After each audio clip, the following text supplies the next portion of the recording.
السلام عليكم. haddaad ku riyootid kitaabka qur-aanka micnooyin aadan badanay tilmaamaysaa.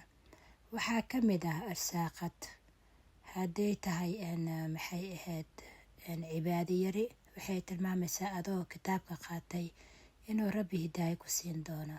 waxay tilmaamaysaa xaji cumro, guuruu tilmaamayaa. kitaabka micnooyin badan ayuu tilmaamayaa, laakiin waxaa u kala dhigaynaa laba qaybood.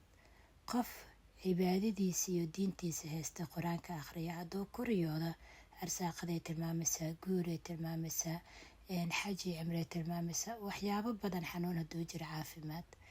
ani ahaan waa ku riyooda xilli aniga aan xaalad adag aan ku suganahay.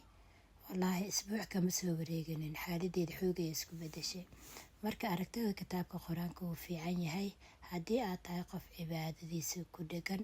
haddii aadan ahayn waa hidaayo. wallaahu yaclam, mas inuu rabbi kulle soo noqo diintaada. wallaahu yaclam. wixii su-aalo qaybta kuma tegan.